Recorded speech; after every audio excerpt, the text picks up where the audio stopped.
আলোচিত সমালোচিত সাবেক সংসদ সদস্য শামীম ওসমানের এবার প্রায় ৫০০ কোটি টাকার সন্দেহজনক লেনদেনের তথ্য পেয়েছে দুর্নীতি দমন কমিশন দুদক।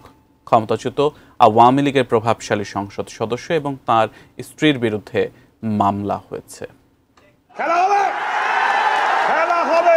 ৫ আগস্ট আওয়ামী লীগের ক্ষমতাচ্যুতির আগ পর্যন্ত বিতর্কিত নানা বক্তব্যে আলোচিত সমালোচিত শামীম ওসমান ছিলেন নারায়ণগঞ্জের সংসদ সদস্য।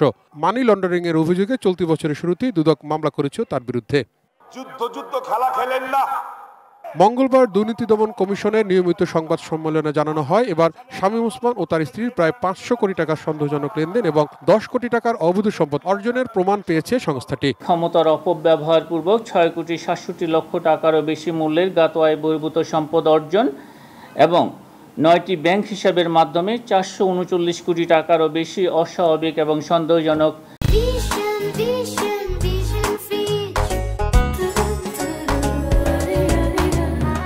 লেনদেন পূর্বক হস্তান্তর, রূপান্তর, স্থানান্তর করার অপরাধ অনুসন্ধানকালে প্রমাণিত হয়েছে। এদিকে অবৈধ সম্পদ অর্জন ও মানি লন্ডারিং সহ বিভিন্ন অভিযোগে চট্টগ্রাম বন্দর কর্তৃপক্ষের চেয়ারম্যানের বিরুদ্ধে অনুসন্ধানে নেমেছে দুদক।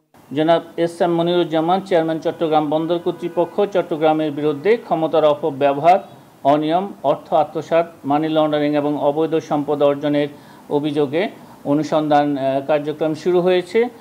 এই সংক্রান্তে রেকর্ডপত্র সংগ্রহের জন্য অনুসন্ধানকারী কর্মকর্তা রিকুইজিশন দিয়েছে। অপরদিকে বিভিন্ন অনিয়মের অভিযোগের অনুসন্ধানে ঢাকা শিশু হাসপাতালে অভিযান চালিয়েছে দুর্নীতি দমন কমিশন।